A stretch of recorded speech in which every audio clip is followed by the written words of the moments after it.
নিম্নচাপের জেরে বৃষ্টির কারণে বন্যার পরিস্থিতি স্বরূপনগরে। উত্তর চব্বিশ পরগনার বসিরহাট মহকুমার স্বরূপনগর বিস্তীর্ণ এলাকা জুড়ে রয়েছে ইছামতি, যমুনা এবং পদ্মা নদী।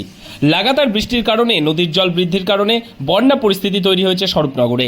ত্রিপুল, মির্জাপুর গ্রাম পঞ্চায়েত, গোবিন্দপুর গ্রাম পঞ্চায়েত, সগুনা গ্রাম পঞ্চায়েত, এদের মধ্যে চারঘাট গ্রাম পঞ্চায়েত। তার মধ্যে চারঘাট গ্রাম পঞ্চায়েতের দিয়ারা গ্রামের পরিস্থিতি ভয়াবহ। প্রায় 1000 বাড়িঘর জলের তলায়। সাধারণ মানুষের অভিযোগ, 15 থেকে 16 দিন এই বন্যা পরিস্থিতি তৈরি হলেও এখনো পর্যন্ত কোনো রকমভাবে তারা সরকারি কোনো পরিষেবা পাননি।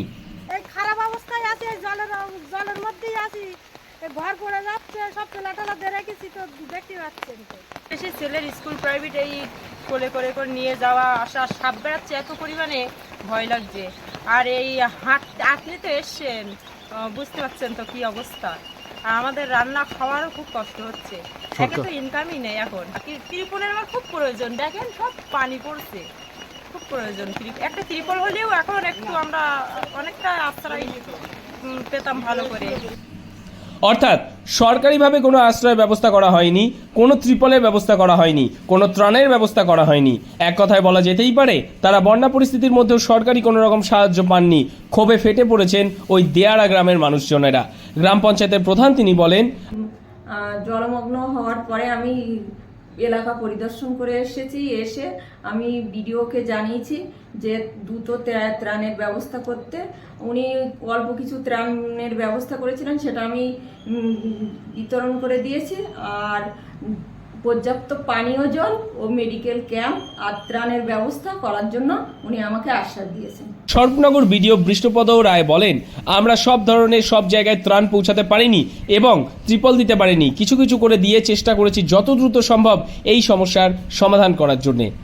আমাদের প্রাথমিক যেটা টার্গেট হচ্ছে সেটা হচ্ছে যাতে কোথাও বাঁধ না ভেঙে যায় এবং যাতে কোথাও বাঁধ উপচে গ্রামের মধ্যে জল না ঢোকে। এইটা ছিল আমাদের প্রাথমিক লক্ষ্য। এই লক্ষ্যে আমরা অনেকটাই সফল, কারণ দুর্গাপুর, ঘোলা এই সমস্ত জায়গায় আপনারাও জানেন নিশ্চিতভাবে জলস্তর আর বাঁধের উচ্চতা ছুঁই ছিল। সেই জায়গাটাই কিন্তু আমরা কাজ করে এখন একটু হলেও সন্তোষজনক অবস্থায় আছি। আমরা পরিস্থিতির উপর নজর রাখছি এবং বিভিন্ন দপ্তরের সাথে প্রতিনিয়ত সংযোগ স্থাপন রাখছি।